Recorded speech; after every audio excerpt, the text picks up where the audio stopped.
Hi, and welcome to another episode of the Akiona Law Family Law Podcast, wherein we talk about anything and everything that intersects in the areas of family law and divorce. I am Lani Akiona, and today I have with me collaborative divorce attorney and mediator Leigh Noffsinger. Leigh, welcome to the show. Thank you. I'm so happy to be here. And I'm so happy that you're doing this. I mean, this is really one of my big pushes always in collaborative is like, let's talk about things. Let's think about how we can do things better. How can we meet clients' needs better? So I love that you're providing a forum for that. It's wonderful. And exactly, like 100%, like let's meet our clients' need better. And I can't think of a better service than collaborative divorce. So to tell you about Leigh. Leigh has been voted the best lawyer on Bainbridge Island by readers of the Bainbridge Review. And she has served as founder, president, and conference chair and committee members of the different collaborative professional organizations in Washington state. She is the former president and board member of the Collaborative Professionals of Washington, which is our statewide collaborative professional organization. And just before we started, Leigh and I were talking about how it's called CPW for short, is having their big conference coming up next month. And we're both excited to attend and see each other in person. So again, welcome to the show, Leigh. Uh, Yeah, thanks again. let's go ahead and get started. So you started your family law practice in 2010.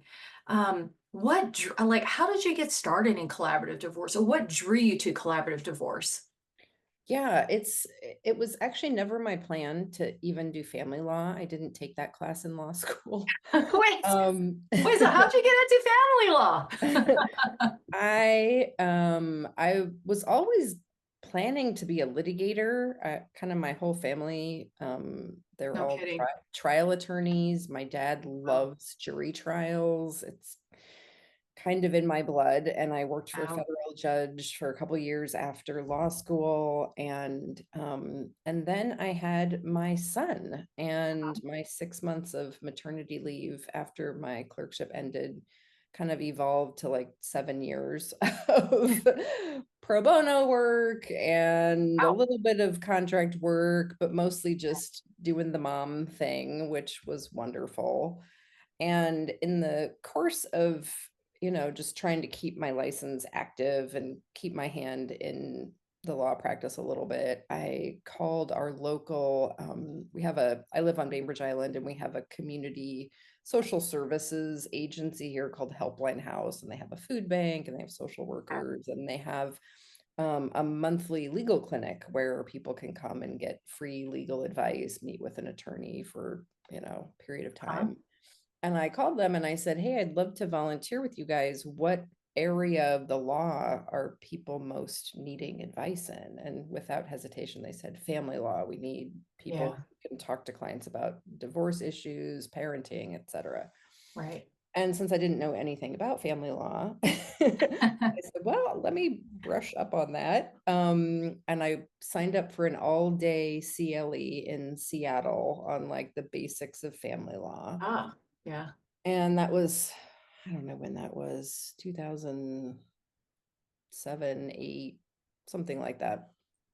And I was sitting in this conference room, I think at the convention center, and, just taking notes, thinking this was never going to be my area of practice. I was No kidding. getting enough information so that I could be mildly helpful to people who Yeah. couldn't do any better as far as legal advice than, a free half hour with me.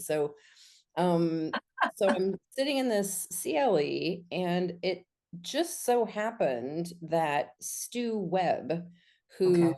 is known as kind of the father of collaborative law, he's a Minnesota attorney Yeah. who in 1990 kind of came up with this idea that, like, I don't want to do divorce litigation anymore. This is super destructive. And Right. he was the one who came up with this model. And the way the organizers of the CLE described it was just that he was like in town for some other purpose. And so they'd made half an hour on the day's schedule for him to come and just kind of give a little overview of collaborative divorce. Wow. And I'd never heard of collaborative divorce. And after half an hour of hearing Stu talk about this approach, Uh-huh. I thought, you know what? If I ever open my own law practice, that's what I want to do. It just Wow. really resonated with me, even though I had no experience in family law, no real interest in doing divorce law. Just the way that Yeah. he talked about helping real people with real world problems in a way that could be supportive and de-escalating of conflict and holistic, like it really spoke to me. I love that. De-escalating conflict, especially in family law, that's what's needed. Yeah. So I came away from that, and I kind of put the collaborative law idea on the back shelf because I wasn't really actively practicing law at that time. And I did some volunteer work just advising people with, some pretty terrible family law situations, as you might imagine, at the free legal clinic. Okay. And then around, I guess it was around '09, my own marriage kind of fell apart. Oh my. And so I got a divorce, which prompted a couple of things. First off, a need to return to paid work. um for just from a practical standpoint, but also kind of a personal experience going through divorce and realizing how big of a life transition that is for people and how it touches every aspect of our lives, from our parenting and our kids and our Yeah. retirement plans and where we're going to live and, our lifestyle and everything. So that seed that Stu Webb had planted a few years before that kind of sprouted at that point. And I was just really determined that I was going to open a solo law practice, and my focus was going to be collaborative divorce. And from the beginning, I never wanted to do any litigated divorce. Like and there were a number of people, mentors and experienced divorce attorneys who were working in the collaborative field who said, you can't do collaborative law if you don't have any experience doing litigated family law. No kidding. Wait, let me ask you this really quickly. Was your divorce a traditional litigation divorce? My divorce was not a litigated divorce, and Okay. it was also actually not a formal collaborative divorce. Oh, I see. My ex-husband is a stand-up guy who seeks to be fair and balanced, and I didn't know how it would go. He had separate property and resources that he could have used to make it really contentious. But Yeah. instead, we went out to dinner one night and he kind of outlined what he felt was fair, and we talked about it, and that was how it got done. And the Over worst, dinner. over dinner. Oh my gosh. So you folks didn't use attorneys to kind of do mediation and such. You folks did it between yourselves? We did it between ourselves. Wow. And Wow. I think that one thing that I learned from that is that I feel like I was very lucky that we didn't need professional support to talk Right. through that. And I really credit my ex-husband's generosity more than anything. Like Wow. he had really been thoughtful in kind of putting together a proposal that he felt like was really fair to me, and there was nothing to fight about. But a Amazing. lot of people aren't in that situation, and a lot of people, if just left to their own devices, need some support and grounding to Yeah. be able to have a good divorce process and outcome like I did. And it Right. was really just, I mean, like I said, it wasn't to my credit at all that my divorce wasn't ugly, litigated. It was just kind of, we we were lucky enough to be able to work it out, and he and I kind of saw eye to eye on what a good outcome would be, and we Amazing.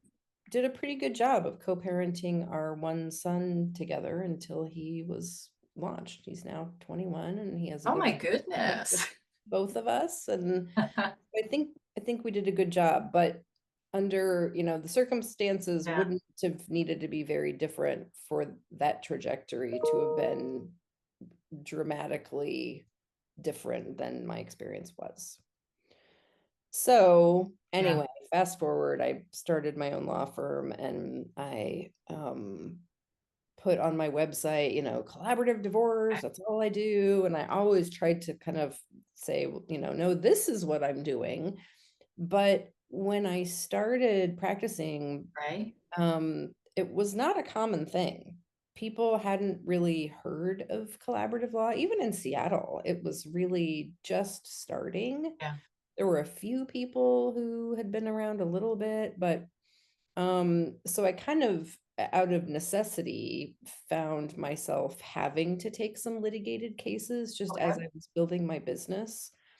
And I'm glad that I did because it I do have more perspective, I would say, on kind of what the contrast is to Okay. how I hope my cases will go, and how they'll be different from litigation. But yeah, I did have to spend several years doing litigation. I had one 3-year litigated divorce that was just, I have one now. oh man, it is really tough. And I've stayed friends with my client in that case. I mean, we were kind of Ah, like BFFs after I know. 3 years together. But I know Feel the that same with I know that he and his ex-wife, like for some reason, and he's like one of my favorite clients ever. And he tells me that his ex-wife still like won't speak to him, won't go to events that he's going to be at. And it's so sad I because was I was just gonna say that's so sad because they have kids. They they have have 2 kids kids. and the Yeah. boys are now adults and they're like, Dad, why is mom so mad? Um and it is too bad, and especially because I have done so many collaborative divorce cases Mhm. that where the facts were so much harder and Yeah. the circumstances were so much more difficult than that case. There is no reason why that could not have been a successful collaborative case. That's the heartbreak for me. Okay, so what do you think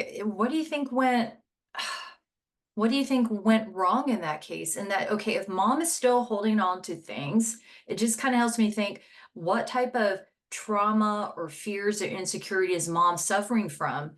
And could that have been addressed in a collaborative case by a divorce coach?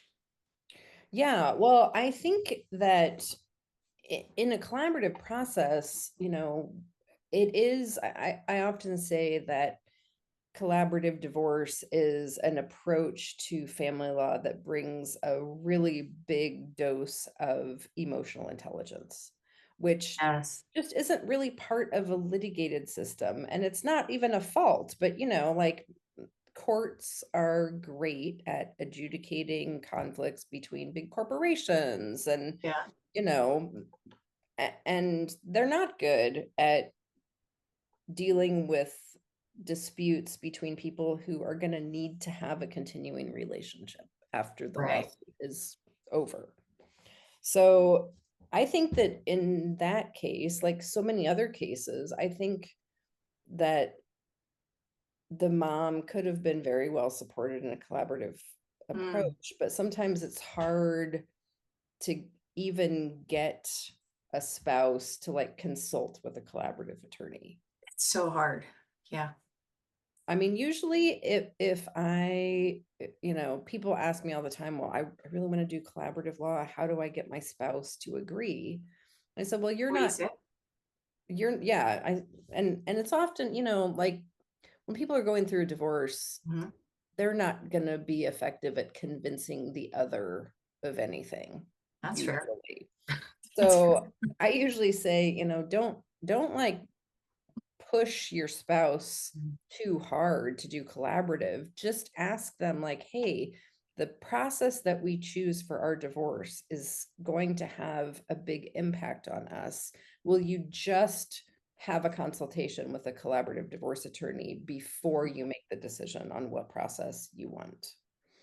In my experience, usually if a potential client sits down with a good, experienced collaborative divorce attorney, usually by the end of that consultation, that's the process that the client wants, because most clients want a process where there's going to be, minimal, if any, collateral damage, and where they're Yeah. going to have professionals who can help Yeah. de-escalate conflict, but also resolve conflict. Like, we don't avoid conflict in our cases. Collaborative law is a high-powered conflict resolution process. I love that. High powered collaborative law is a high powered conflict resolution process. I love that. We have so many tools to work with in a collaborative Yeah. case, right? In litigation, you don't have a lot of tools. You can write an offer letter, a counter offer, you can make discovery demands, you can schedule motions, but like the biggest tool that you have is kind of the looming threat of a judge ultimately making a decision, and you lose total control over the outcome of your case, right? Yeah. But it's not like a whole toolbox of, hey, we've got great mental health professionals who can serve as a divorce coach to help you process what this life transition is bringing up for you. We've got, a financial analyst who can be a neutral in just gathering the information about your financial Yes. situation.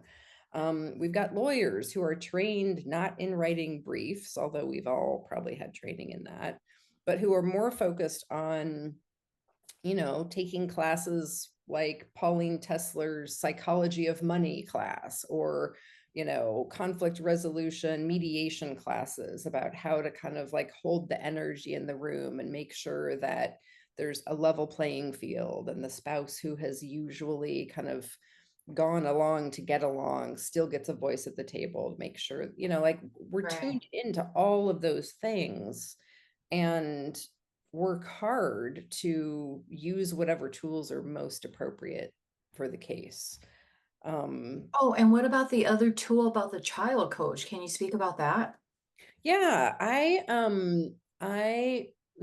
occasionally will have, in the collaborative context, we call this person a child specialist. Okay. And it's, again, a licensed master's level or higher mental health professional with expertise in working with kids. So sometimes they have um, a history of doing therapy with kids, or, parent education. Like, they really understand kids' needs, developmentally, age specific, kind of through a divorce, after a divorce, co-parenting best practices. But sometimes in cases, parents really want to bring their children's voices to the table, especially when it comes to things like the parenting plan. And one Right. thing that I have seen all the time, and I'm now in a blended family. I got remarried. My son and I merged households with my now husband of 10 years and his 3 kids. Wow. And so between us, Yeah. we've raised these 4 kids, all 4 with divorced parents. And Yeah. certainly in my personal experience and my professional experience, I know that kids will say totally different things to parents who are separated. And Right. sometimes even to parents who are happily married, like teenagers, they're kind of experts at that. Um, but so, there's so many Yeah. cases where, mom will come to a meeting and say, well, the kids are saying that they are only comfortable at my house and they only want to live with me. And, Yeah. this has to be reflected in the parenting plan. And then dad says, this is perplexing to me. When the kids are with me, they ask why they don't have more time with me. And, when are we going to switch to a different schedule?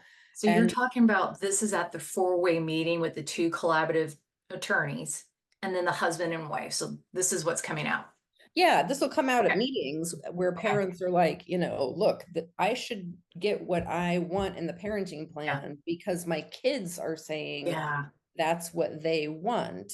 And kids, we know Yeah. will, I mean, they're hardwired to want to stay connected to both of their parents. They want to please parents. Right. And so having this child specialist who we can bring in, we've got a few great child specialists Yeah. in this region who are great at establishing quick rapport with kids and just sitting down, being like, hey, let's talk about the divorce and what's working for you and what's not working for you. And then we can have a neutral who can bring the kid's voice to the table in a way that isn't filtered through one of the parents who might have other reasons for wanting what they want in a parenting plan. Right. So So, So to recap then, just for the listeners out there, from what I'm hearing you say is that if you're in a situation where, mom is cheering for the kids, I want to be with mom, and dad's like, well, the kids are saying they need to spend more time with me, then maybe that's the time to bring in a child specialist. So the child specialist can talk to the kids and figure out, hey, what do you guys really want here? yeah, but I am quick to add that Okay. people ask me, well, at what age do kids get to choose where they live? Yeah. And Yeah. the answer is when they are not children, when they are 18. So There you I go. think one of the things that's really important for clients to know and understand is that kids will say conflicting things to parents Right. as they're Right. going through a divorce. And so assuming that your kid is, saying exactly the same thing to both parents is not usually how it's going. So sometimes it's not a matter of like, oh, let's hurry and bring in another paid professional Mm, to interview the child and, get these parents to see what's really happening. Sometimes it's just about educating the parents that, hey, this is something that happens in yeah. divorce. And that's where a great co-parenting coach, you know, we don't necessarily need to Mm, have someone interviewing the kids and yeah. bringing back a report if the parents are open to really being coached by the co-parenting coach who we use in our process about best practices for how to construct a parenting plan that meets kids developmental needs. And I really worry sometimes about the way that we in this generation of parenting, it seems like kids' voices are too often considered equally to parents' voices. Like, oh, well, I don't want to Mm, force my child to go to the other parent's house because they just don't want to do that today. And, it's like, well, if your child said, I don't really want to go to school today, that just doesn't sound super good. I'm comfy at home in my bed, like there are times when it's like, well, yeah. surely you would say to your child, hey, sorry, you have to go to school. But I hear this so often from parents where it's like, well, I don't want to force my kids to go to the other parent's house. And like, it is critical that kids maintain a relationship with both parents. So that's again where Yeah. another aspect of our process, having that co-parenting coach who's a great resource to just really helping parents understand that your kids are kind of going through a transition themselves right now. And here are some of the Yeah. common behaviors that we see. And one of them is they're going to say different things to each of you. And now couldn't that divorce coach also play that co-parenting coach role as well? Yeah, so I kind of use the terms interchangeably. Oh, So okay. in Mhm. the way that in Washington a collaborative case Yeah. is usually structured is that each client has their own attorney who's trained in collaborative law, a trained mediator, and then there's one mental health professional who can serve in the role of co-parenting coach, helping parents to kind of have the conversations to draft a parenting plan. Right. Oftentimes, they're super helpful, even in cases where there aren't minor children, because a lot of emotions come up around divorce and just the uncoupling process. Right. That if there's no space for people to kind of work through those issues as part of their divorce process, sometimes that will blow up at the end. And then people don't want to sign final documents, or, they want to prolong it because they're feeling like, it's not yet resolved. So that mental health professional can serve in a number of different roles, but is a really critical support for clients going through a divorce. Fantastic. And can you kind of speak to the differences because you mentioned that you're doing family law divorce litigation for a couple of years or so. Can you speak to the differences that you saw that between divorce litigation and your experience with collaborative divorce? Yeah, well, I think that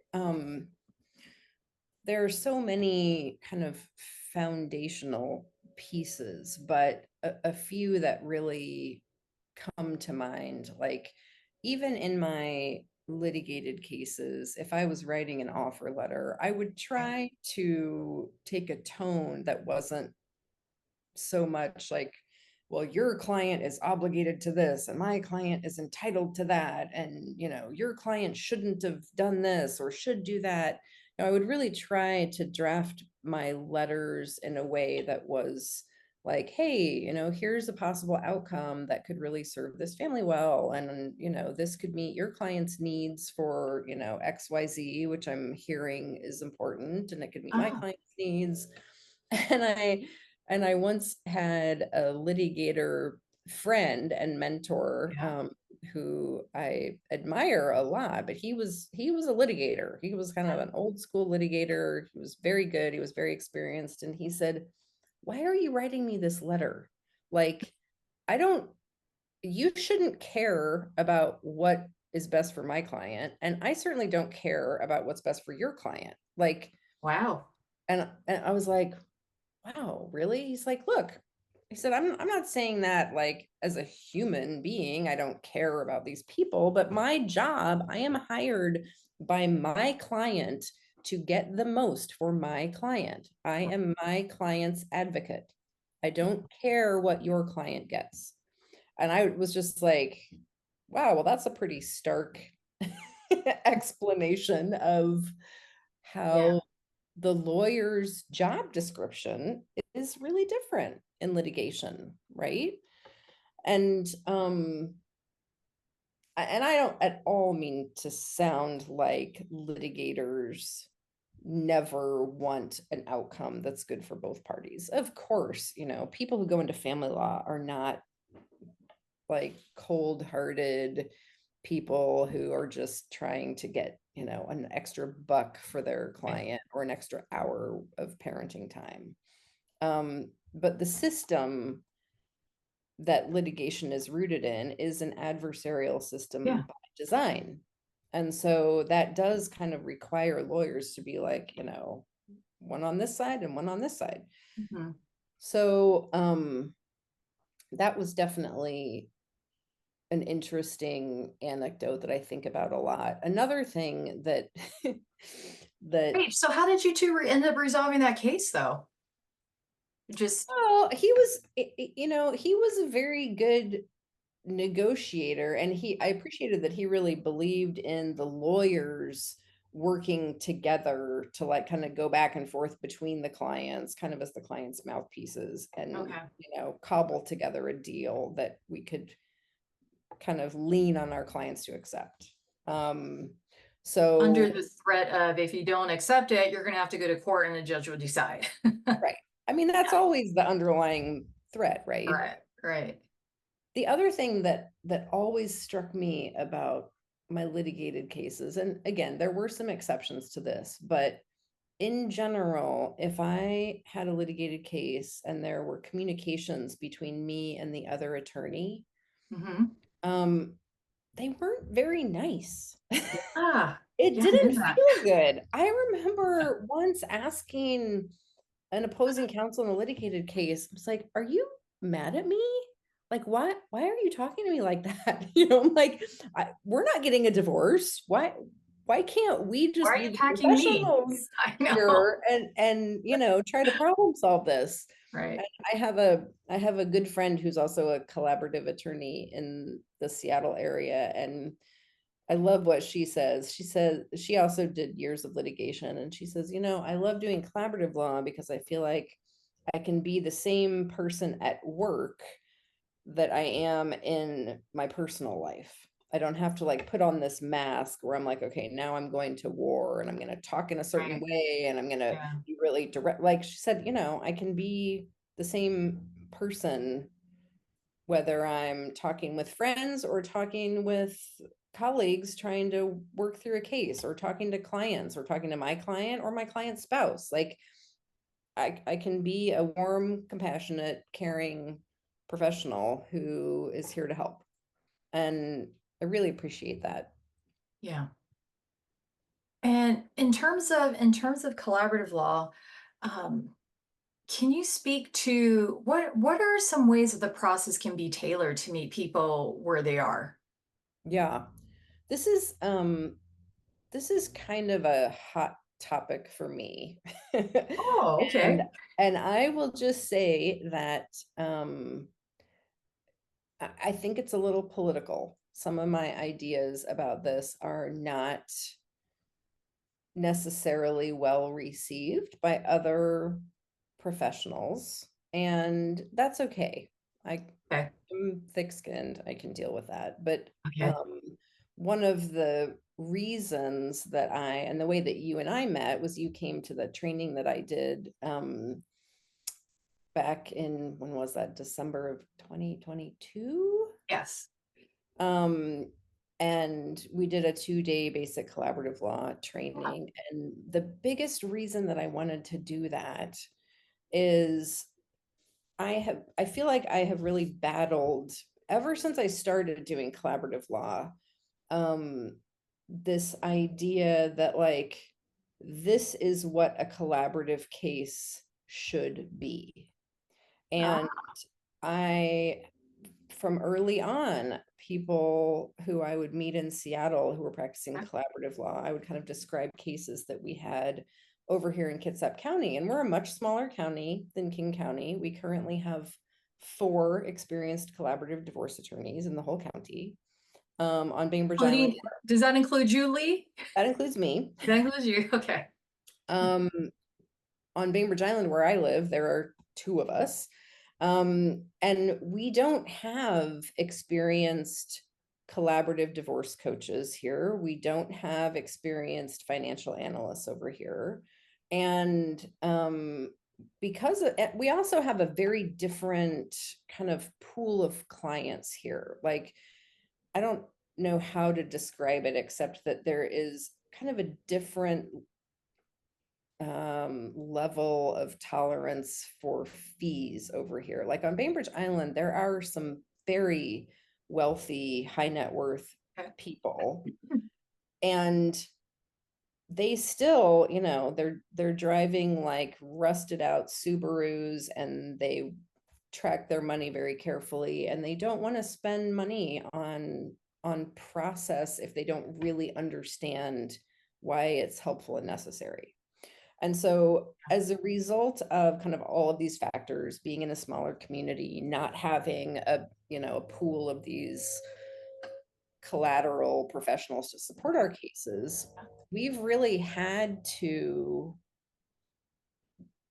Scale down. provide, well, we've had to figure out ways to still meet clients' needs. Okay. And it's worked well. Like I haven't counted recently how many collaborative cases I've had. I don't know, a couple hundred maybe. Um, I've had very, very few cases terminate. I mean, I think 5% maybe. Most of When those were for very good reasons. when you But say terminate, can you explain to the listener what does that mean? yeah, so in a collaborative divorce process, everyone at the beginning of the case signs a collaborative law participation agreement that kind of lays out the ground rules for, this is the process that we're doing. These are, kind of how we're going to exchange information and what our expectations are of clients. And it's all reflected in Washington has a state collaborative law act. So it's all codified here in Washington. And when a case can't be resolved within a collaborative Okay. process, and like I said, in my experience, that's very, very few cases. But if it can't be resolved and the process has to terminate, that's a very meaningful thing because the lawyers both have to withdraw. And so clients don't want to do that. They're going to have to start over with new lawyers. Generally, any work product from the collaborative process, they can't just shift and take into litigation. It's a big deal if a case gets terminated and clients have to kind of go back to the drawing board and start from scratch. So I guess back to what I was saying, we were Yeah. kind of finding that even though we were doing these cases in our smaller county, and they weren't exactly like cases that we heard about happening in Seattle, where, every meeting was, both lawyers and the divorce co-parenting coach and the financial analyst and the two clients sitting around the table. So you've got 4 paid professionals billing by the hour. And, we didn't frankly have the luxury of doing that because we didn't have those people in our small county. So we've adapted and adjusted, and we've successfully resolved lots and lots and lots of cases. And many of them have been really challenging with mental illness concerns, Hmm. addictions. We've had Wow. cases where there's been a history of domestic violence. We've had cases where there have been Okay. allegations of child abuse. And Wow. and we've handled these within a collaborative process that isn't even this textbook, like all hands on deck. We've got 4 paid professionals and every 2-hour meeting is going to cost thousands of dollars. Because the other thing is, we don't have people over here who are super excited to pay those thousands of dollars. I have lots of clients over here who are middle class people. And I believe that those people deserve to have a collaborative divorce Hmm. process as much as the Right. Microsoft families who have, several $1 million or more. Right. I've struggled with this idea that there's this, there's like the best approach to collaborative where we've got all 4 of these professionals very involved at every step of the way. And of course, there are cases that absolutely need and warrant that. Right. Right. Um, but there are also ways that lawyers can step up their skills in some areas that maybe the divorce coach would handle if you had the luxury of having a divorce coach in every meeting, or you had clients who could afford to pay to have a divorce coach in every meeting. So I've just really become a strong advocate of, like, if we really want collaborative divorce to grow and to Yeah. become more of the norm for divorcing couples, Which it should be. which it should be. I think anyone who really Yeah. understands this approach and believes in it thinks that this should be the norm. Yeah. Like, court should be for those crazy outlier cases, right? Or Where, should be the last resort. Right. but Shouldn't be the first go-to, which is what it is. The first go-to is let's get a court and file our motion for temporary orders, and let's be the first one to file for temporary orders. So we yeah, can make sure we get what we want. Yeah. yeah. But I think the problem is, if we want collaborative to be the first Yeah. go-to, Mm. it has to be accessible Right. financially to Yeah. a wide range of people. And there are different ways to approach that. Mhm. We could do more low bono cases where we're not charging our full fees. We could do scaled back teams where we don't Yeah. have coaches and financial analysts at every single meeting, because the Yeah. lawyers have done extra training on how to manage the emotions in the room. And, like, if you're a divorce attorney, those are skills that arguably you should try to build anyway. Right. Um, there's just, in a 2-hour meeting, there's not the bandwidth for 4 professionals to even be talking that much, right? Like, it's a lot of,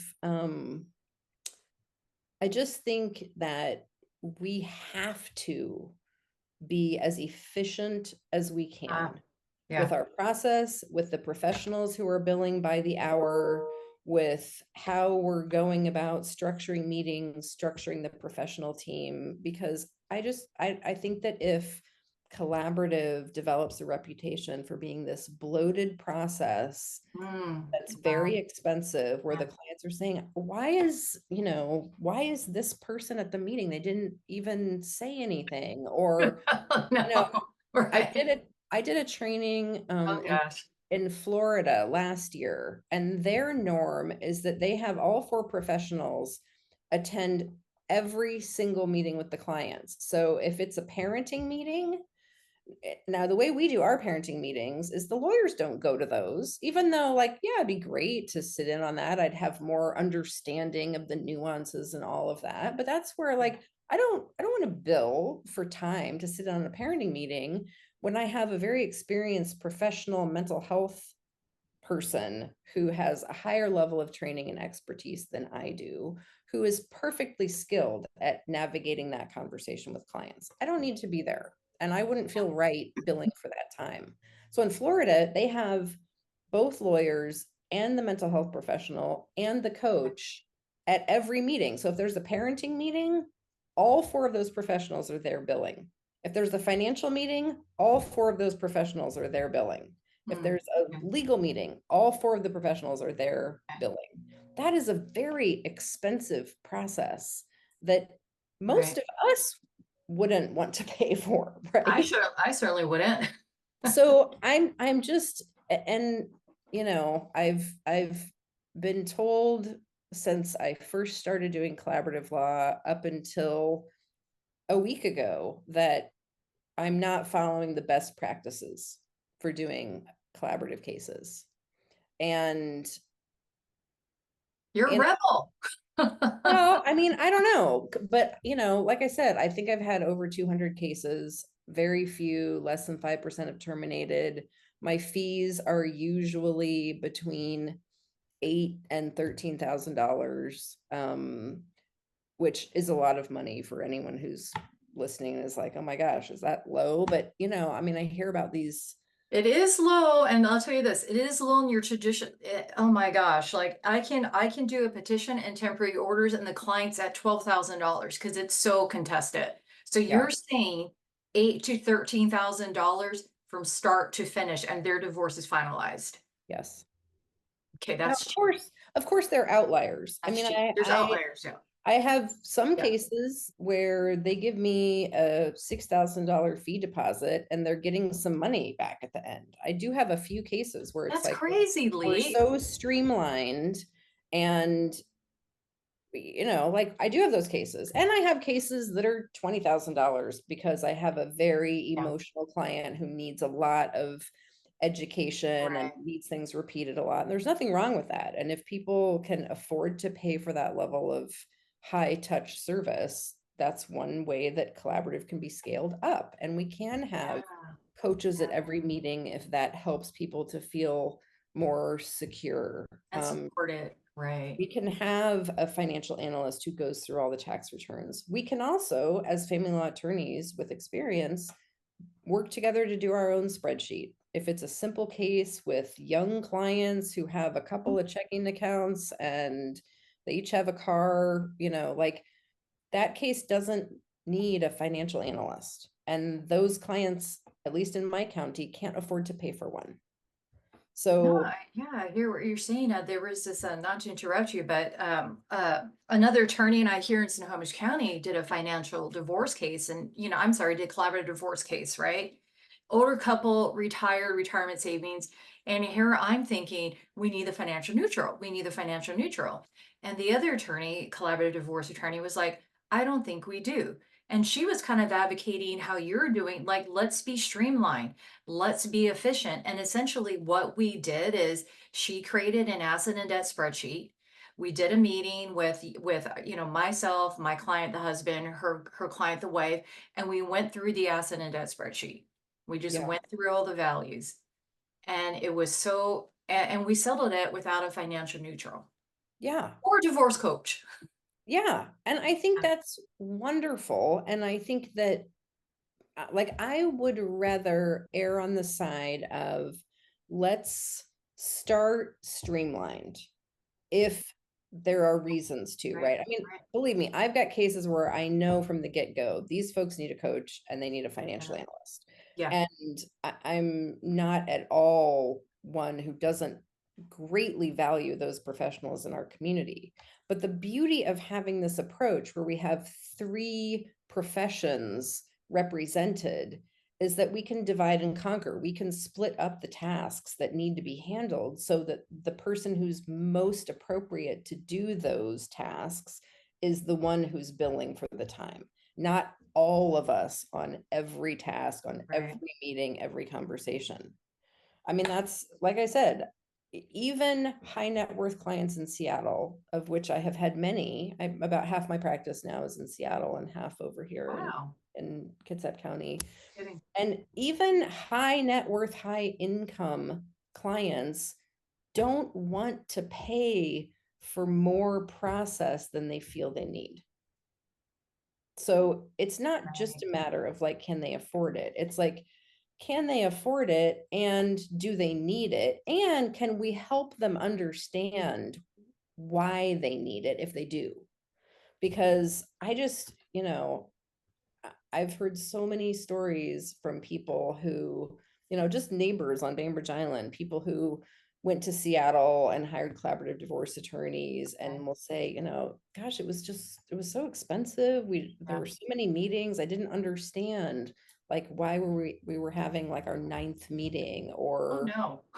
why there were, all these professionals at meetings when it seems like, the issues were pretty straightforward or so again, I'm not always the popular voice in the room. Um, but I just think at this point in my career and my life, my priority is I want to be a good advocate for this process that I'm Yeah. passionate about and for Yeah. clients' needs. And part of being an advocate for my clients is being careful with their money and giving them good financial counsel, which doesn't always mean a full team at every single meeting and a full process that goes on and on and on.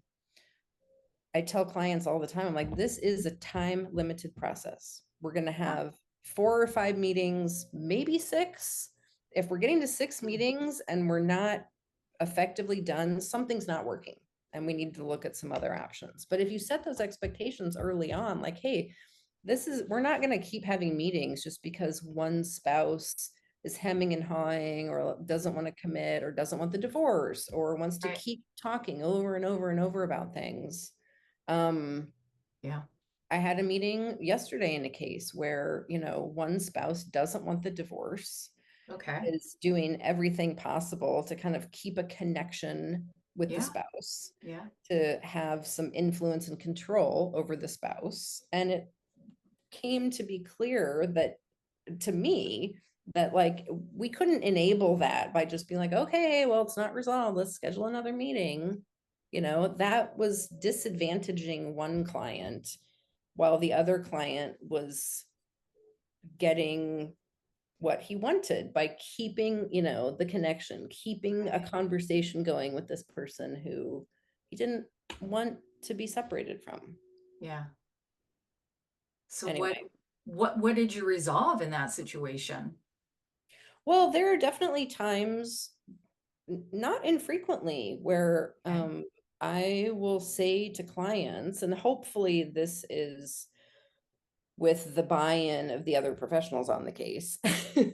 But if I'm working with a lawyer who I've had a lot of experience with and we can both kind of agree that we see the dynamic that's going on, Yeah. we'll say to clients like, okay, we're going to schedule one more meeting Mhm. and here's a very tight agenda on what needs to be agreed on at that meeting, and we're available to help you gather whatever information you might need to make those decisions. We're here to meet with you beforehand to prepare for that meeting, but that's our last meeting in this Oh, process. okay. I say that not infrequently. And sometimes that's the wake up call that clients need, where, and I'll say, I don't feel good sending you my bill when I feel like we just had another expensive meeting and people weren't serious about kind of getting down to brass tacks and reaching a resolution. So wait, so let me ask you this, right? So you're saying like, okay, this is going to be the last meeting, and let's just say if that was the last meeting, and then it's like, okay, then what? Then the collaborative attorneys withdraw because you guys can't reach resolution? It depends. Okay. I'm also, again, kind of, I want to be inherently flexible to meet clients' needs. I feel like there are certain times when we have no choice but to terminate a process. Like I can't take a client to arbitration if we're doing a collaborative process, because arbitration is someone else exerting their will, their decision on the clients and saying, Okay. this is what you're going to do. Just like I can't take a client to court. I have, on a rare occasion, taken a collaborative client to a mediation with more of a settlement conference Mhm. style Okay. mediator, like you would use in a litigated case. Yeah. um, and if we can pivot to that and say, okay, this is kind of the last best Oh, hope, okay. let's give that a try. Like, we really don't want to terminate cases, mostly You because it don't. doesn't serve clients, Right. but it also doesn't serve clients to let them keep going in a collaborative process, thinking that they can use the process for, you know, so they know they get to see their ex, every couple of weeks at these meetings, or, for whatever reason. Or sometimes, you're the spouse who like is being served by the financial status quo and you don't really want to Oh, that's true. Right. wrap things up and pivot to like, oh, now I'm, my life's going to be changing. But Yeah. I just, this is kind of the drum I'm beating right now. It's just like we have to be efficient and we have to help clients understand that this is an efficient process. Yes. And it's, Yes. and we're going to use the professionals in their highest and best roles. And we're not going to have excess anything to the degree that we can tailor our cases to the clients. Yeah, I see. In that case where you've got one party who doesn't want to lose a connection, does that party have a divorce coach to kind of help them process that separation? We've had a divorce coach Okay. on that case who's met many times with Mm-hmm. the parents. They've worked out a parenting plan. Mm-hmm. And again, it's, the same client. It's like, well, we need more meetings with the coach.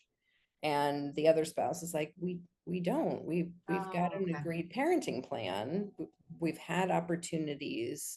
I think we have a professional duty to clients to say, look, this is a good opportunity for you to go get some therapy for yourself. Yeah, yeah. Have a therapist who's your advocate, who's your sounding board. This process isn't Mm, intended to be this never ending, support. Like our process is to therapeutic, right? Yeah, help you through a divorce process, and yeah. it's time limited and it's efficient. And Mm. we've got professionals from 3 different disciplines who we can pull in to help you in the ways that you need to be helped.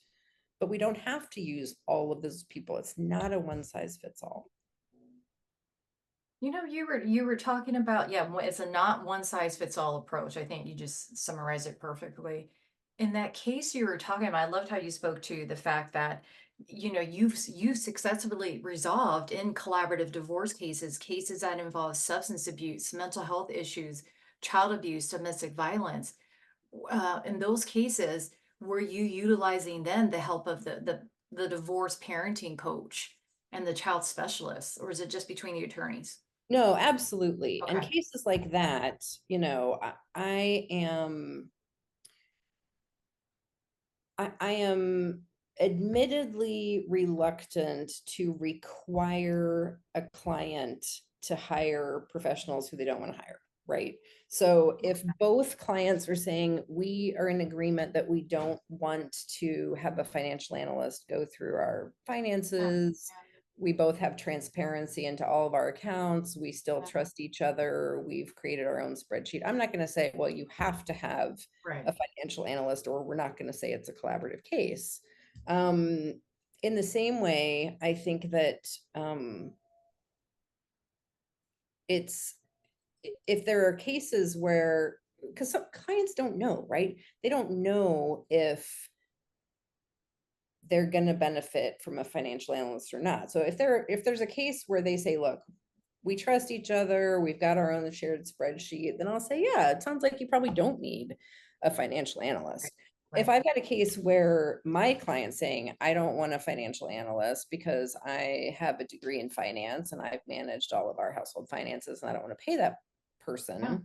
If yeah, the other spouse is saying, but I haven't been managing the family finances and I do want that neutral, then I'm absolutely telling my client, look, you've got to agree to this because okay, you and your spouse have different needs for information, for reassurance. yeah, And this is a case where I am going to push on you to bring this professional onto our team because it's going to help your case go more sure, efficiently, yeah. right? So again, to me, that should always be the bottom line question, is what is going to best support this case in being efficient and cost effective for these real people who are dividing their assets. And nobody has a savings account that I've met yet set aside for divorce fees. Right. Although I did hear you can buy an insurance policy for that. You can Oh, like that's at the amazing. at the time of marriage, you can buy divorce insurance. It'll cover all of Wow. it. Wow. I So haven't. it sounds like then you're definitely saying in those types of cases where you're dealing with parenting plan and substance abuse and domestic violence issues, you are encouraging the parties, both attorneys, to say, yes, let's work with the divorce coach to kind of work this out and help create a parenting plan that addresses these types of concerns too. Absolutely. And there are Yeah. cases Yeah. too where I'll say to a client, like, look, I totally respect your decision about not wanting to have whatever, a divorce coach, but I'm not comfortable representing you in a process if you won't agree to have that support for your Yeah. case because Yeah. of, a history of domestic violence, or because of Right. the dynamic between you and your spouse, or because of, allegations of Yeah. substance abuse or whatever. So, I mean, that is every professional's prerogative, right? If you're a professional who's like, I'm not comfortable representing this client unless I have this support in these other areas, finance and mental health. I think that's good self-awareness. And I think all of us attorneys doing divorce law would serve our clients by beefing up our skills in the holistic ways that clients need support from their advocates. Yeah, for sure. Definitely. Like, again, just from what I'm hearing you saying, it's just not this, there's best practices of collaborative law, but at the same time, it's not one size fits all. And let's, as attorneys, have the self-awareness of what professionals can best meet our clients' needs where they're at right Yeah. this moment without having to bring in the whole entire team just because this is what you do in a collaborative divorce. Right, right. Mm, And wow. one is not better than, Yeah. right? Like Yeah. there is not a right approach. The right approach Right. is what is best serving the clients. And sometimes that is a full meeting with all four professionals. And sometimes that is two lawyers in a room who can handle the occasional emotional outburst, who can put together a basic spreadsheet of assets and debts. Yeah. Yeah. Wow, thank you, Leigh, for coming on today and just sharing your thoughts about collaborative law and talking about how the process can be scaled up or scaled down to meet people where they are. Um, so Well, powerful. thanks. Uh, Well, it's been a pleasure talking with you. I start talking too much when I get on this topic, but I am passionate about providing this option for people going yeah, through divorce, and we've got to make it accessible for as many people. as we can. That's how it will be a sustainable practice for all of us. I love that. I think that's a powerful statement right there. Um, you know, what, okay, before I let you go though, what is one thing that someone wouldn't know about you just by looking at you? Hmm. A fun fact, if you will. I once co-hosted NPR's Morning Edition with Bob Edwards, who just died this Whoa. week. Actually, we weren't in the same room. He was in DC and I was in a tiny little radio studio in Southeast Alaska. So he doesn't know that I co-hosted with him, but I was the local host. He was the national Wait, host. what is that show? Morning admissions? What is that? Oh no, Morning Edition on NPR. Oh, More wow. NPR's Morning Edition. Oh, okay. I was No a kidding. journalist in a former life. Oh my gosh, you were a journalist in a formal life? And I now never would have guessed that. journalists are like a dying breed, which is sad, but Yeah, I never would have guessed that. Oh my gosh, that's crazy. It was funny. I was thinking of going into journalism in college, but I ended up being an English major. oh, But nice. yeah, secretly had dreams of, becoming a journalist too. So that's just amazing. That's so cool. And Leigh, how can people get in touch with you to use your services as a collaborative divorce, or as a mediator? Oh, that's so generous of you. My website's noffsingerfamilylaw.com. And Noffsinger is spelled Noffsinger. Yes. And we're, folks, also we're going to have Leigh's information posted on our Akiona Law website when we post this podcast. We're going to have her information there too. So again, Leigh, thank you so much for sharing your thoughts about collaborative divorce and how it's not a one size fits all approach. Well, thank you for having me, and thank you for providing this great service to our community. I really appreciate you. Yeah, it's my pleasure. And to my listeners out there, again, thank you for listening to another episode of the Akiona Law Podcast, wherein we talk about anything and everything that intersects in the areas of family law and divorce. Until next time, I am Lani Akiona, and be well. The information in this podcast is general advice only and should not in any respect be relied on as specific legal advice.